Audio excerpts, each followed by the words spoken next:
Hi friends, మీకు ఈ video నచ్చితే ఈ వీడియోని లైక్ చేయండి, సబ్స్క్రైబ్ చేయండి.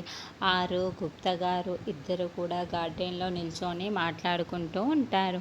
అప్పుడే మనోహరి మళ్ళీ ఆరుని వెతుక్కుంటూ, నువ్వు ఇక్కడే ఉండి ఉంటావే, నేను నీతో మాట్లాడడానికే వచ్చాను. ఏంటి, నా మొగుడిని వెతుక్కుంటూ కలవటానికి వెళ్ళావంట.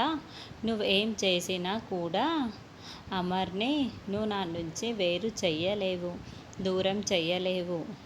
ఇంకెప్పుడైనా నువ్వు నా గతాన్ని కానీ నా గురించి నిజాన్ని కానీ తెలుసుకోవాలని ప్రయత్నించావో, నువ్వు ఎప్పుడు నాలో వేరొక మనోహరిని చూస్తావు. ఏమనుకుంటున్నావు, నాతో పెట్టుకుంటే ఇలాగే ఉంటుంది అని మనోహరి వేలు చూపించుకుంటూ వార్నింగ్ ఇచ్చి అక్కడి నుంచి వెళ్ళిపోతూ ఉంటుంది. దాంతో ఆరుకి చాలా చాలా కోపం వస్తూ ఉంటుంది. దేవుడు మాకు కూడా పవర్స్ ఇచ్చి ఉంటే బాగుండేది అని ఆరు అనుకుంటూ ఉంటుంది. అప్పుడే గుప్తా గారు ఇంతకు ముందు యమధర్మరాజుల వారు గుప్తా గారితో చెప్పిన మాటలని గుర్తు చేసుకుంటూ ఉంటారు.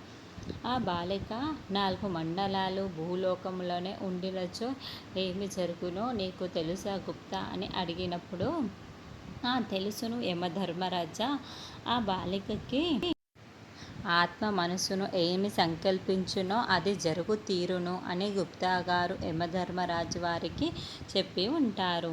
ఇప్పుడు అదేవిధంగా ఆరుకి ఆ పవర్స్ అన్నీ కూడా వచ్చేసి ఉంటాయి.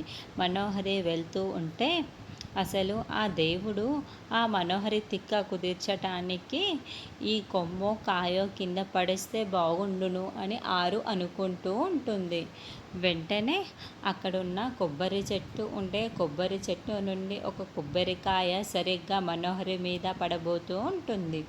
అయితే జస్ట్ మిస్ అయిపోయి మనోహరి పక్క నుంచి కింద పడిపోతూ ఉంటుంది. అయ్యో, జస్ట్ మిస్ అయిపోయింది, లేకుంటే అది నా తలపైన పడి ఉంటే తల పగిలిపోయి ఉండేది కదా అని మనోహరి షాకింగ్గా కింద పడిన కొబ్బరి బోండం వైపుకు చూస్తూ ఉంటుంది. ఇదంతా చూస్తున్న ఆరు ఒక్కసారిగా షాక్ అయిపోయి చూస్తూ ఉంటుంది. నేను ఇలా అనుకోగానే అలా ఆ కొబ్బరి బోండం అలాగే కింద పడింది ఏంటి అని అనుకుంటూ ఉంటుంది. అంటే ఈ బాలిక ఏమి సంకల్పించునో మనసులో అది ఇప్పటి నుంచి జరుగును.